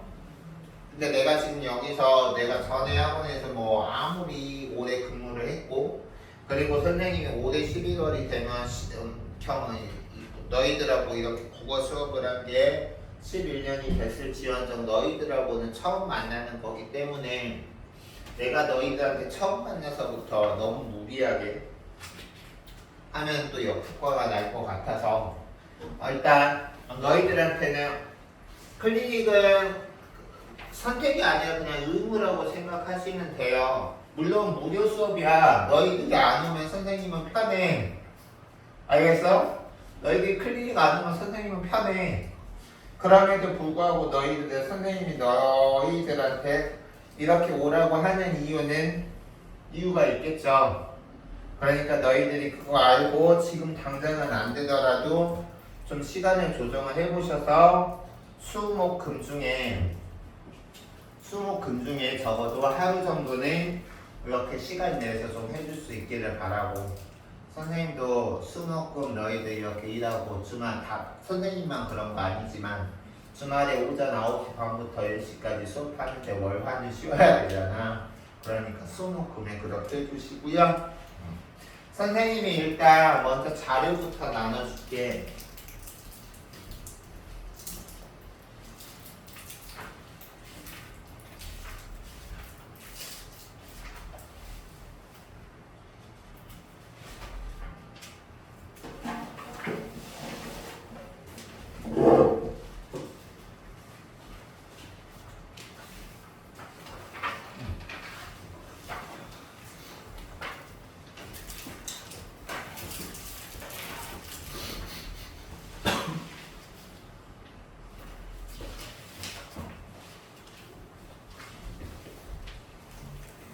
선생님 설명 듣고 들으시면 왜 내가 그렇게 주는지 이해할 수 있을 거예요. 일단 나머지는 선생님이 이래. 선생님이 이제 작사 평가문제 뭐 이런 거 있는데 지금 나눠주는 거는 선생님이 뒤에 채점할 수 있는 자료까지 같이 드렸어요. 이 이유는 너희들 보고 숙제하기 싫으면 베껴오라는 뜻이야. 반어법이죠. 그쵸?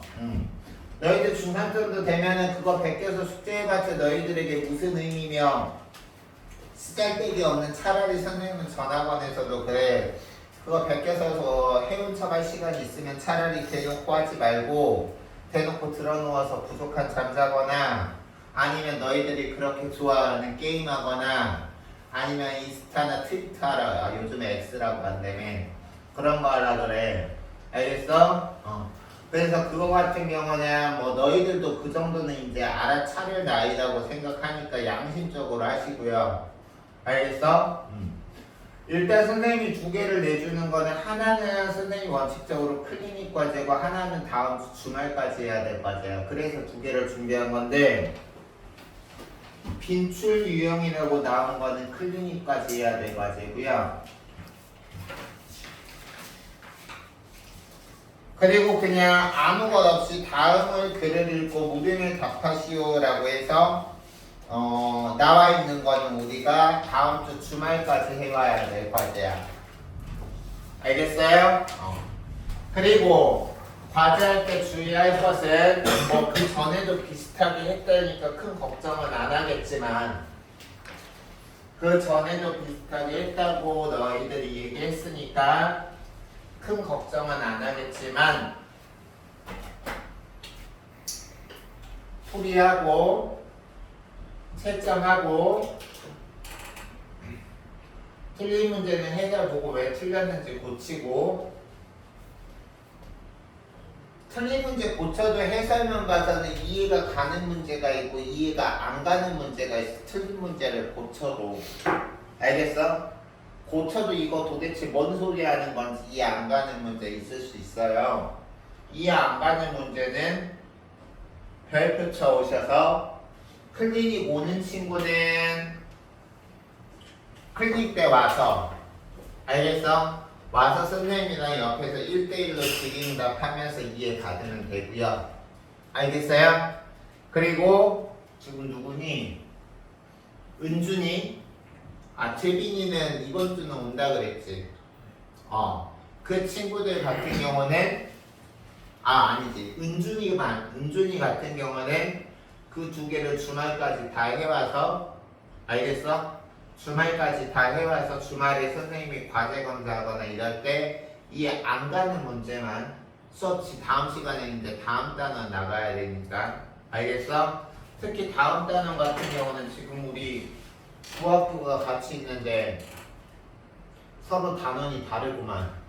그래서 이때는 한 학교 수업해주고 그때 선생님이 다른 학교는 이제 자료 주고 공부할 거 주고 그리고 나머지 절반은 반대로 할 거고 그래서 시간이 지금은 전체로 한다면 이렇게 3시간 반을 했지만 다음 주 2주차 수업에는 반반으로 나눠지기 때문에 절대적 수업 시간이 한 학교별로 할 수 있는 시간이 적으니까 질문은 최대한 압축적으로 받을 것이고 알겠습니까? 그렇게 될 거고요. 그 클리닉 어디로 가야 돼? 아마 내가 5강의실에 있을 것 같아. 주중 평일에는 준이요? 아니 7층 뭔 소리? 오늘 비 오냐? 7층 저기 복도 들어오고 여기 이렇게 들어오면 이쪽 여기 안에 말고 안에는 1, 2, 3, 4강의실 있고 엘리베이터 내리면 왼쪽으로 쭉 들어가면 작은 5강의실이 하나 있거든. 거기로 오시면 될 것 같아. 내가 평일에 안내해 줄 수 있으면 안내할게. 그리고 이제 평일에 여기 들어왔는데 5강의실이 어딘지 모르면 게스트에서 부원장님이랑 그리고 이제 실장님한테 5강의실이 어디입니까 물어보시면 될 것 같고요. 그리고 마지막으로 선생님이 주말 문자 이제 너희들한테 보내줄 텐데 문자 잘 확인하시고 알겠어? 잘 확인하시고 그것대로 우리가 과제하시면 되는데 선생님이 처음 보내주는 문자다 보니까 다음 시간부터는 따로 설명 이런 거 안 할 거야. 근데 오늘만 선생님이랑 하는 첫 시간이니까 잠깐 얘기해주면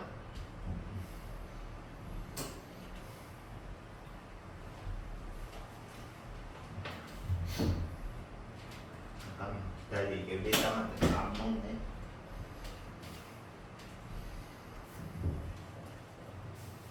다 귀여워.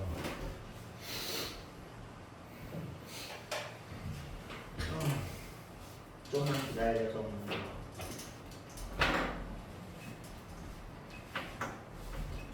이번에 평가부지만 자선 숙제 따로 없어요? 있어요. 그래서 그것도 선생님이 안내해 주려고 지금 주말에 너희한테 보낼 문자 적어놓은 거를 설명해 주려고 지금 좀만 기다리려고 하는 건데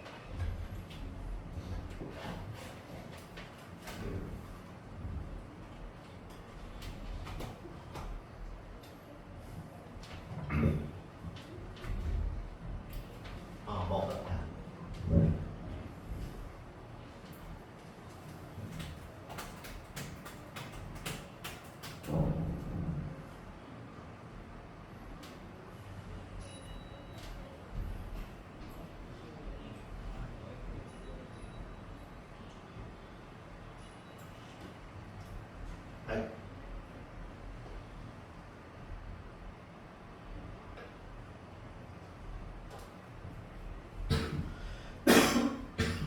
여기 보시면 이 부분인데 과제는 우리 자체 제작 교재는 지금 니들 앞에 있는 교재 말하는 거야. 알겠어? 거기 교재에서 일단은 우리 문제 있죠? 문제 풀어오시면 되고요. 자습 평가 문제집 일단은 알겠어? 자습 평가 문제집은 해봐서 알겠지만 쪽수만 많지 문제는 그렇게 별로 안 되고 쉽죠? 그래 안 그래? 그쵸? 그래서 자습 평가 문제집 하고 지금 선생님이 나눠준 과제 있지? 프린트 자료 나눠준 거 그거를 선생님이 한 것처럼 이렇게 하라는 거야. 그리고 선생님이 이제 여기 이게 있는데 클리닉에 등원하여 라고 했는데 클리닉 등원하는 친구는 아까 앞에 빈출 유형이라고 나온 게 클리닉 과제고요. 거기 적어두면 안 헷갈릴 거야. 나눠준 자료에다가 빈출 유형이라고 해놓은 건 클리닉 과제고 그리고 뒤에 나눠준 게 주말 과제고 알겠어? 그렇게 하시면서 하시고요. 친구에 따라서 선생님이 전학원에서 내준 거에 비하면 과제량을 많이 줄인 건데 너희들 정도면 이 정도 많지 않을 거라고 생각하겠지만 할 거라 믿지만 혹시 많다고 느끼는 친구는 단순히 내신 공부 이번에 점수 잘 따는 걸로만 치면 뭐 굳이 이렇게까지 해야 돼 라고 혹시 생각하는 친구가 있을 것 같아서 얘기하는 건데 그런 친구가 있다면 너희들 고등학교 때 학습량은 지금 하는 거면 애교에 해당할 정도로 엄청나게 많아져요. 그래서 그런 어떤 학습 습관을 미리 다진다라고 생각을 하시면서 하면 절대 헛된 시간이 아니라는 거 선생님이 확신해. 왜냐면 내가 너희들한테만 마루타로 시키는 게 아니라 그동안 하면서 충분히 검증됐으니까. 알겠어요? 그렇게 생각해 주시고 선생님 믿고 잘 따라와 주시고요. 다음 주에 클리닉 오는 친구는 5강의식인데 와가지고 모르면 데스크에 문의하시면 알려드릴 겁니다. 아시겠습니까? 그래서 오늘까지 일단은 이렇게 했고요. 다음 시간에 동탄중은 3단원 그리고 하백중은 2-1단원 나가도록 할게요. 그리고 클리닉이나 마지막으로 이거 얘기하고 진짜 맛있게 클리닉이나 주말 수업 오기 전에라도 뭐 지금 오늘 알려준 1-3단원이랑 1단원이랑 2-1단원 외에 뭐 추가 외부 지문이 확정됐다 혹은 뭐 추가 시험 범위가 확정됐다 하시면 아까 선생님 번호 다 저장했죠? 거기에다가 그걸로 선생님한테 연락해주면 됩니다. 물론 기본적인 거지만 선생님하고 할 때도 너무 이른 시간이나 늦은 시간 연락만 피해 주신다면 언제든지 연락한 선생님 너희들 연락 주는 거 환영합니다. 알겠죠? 자기들 휴대폰 챙기세요.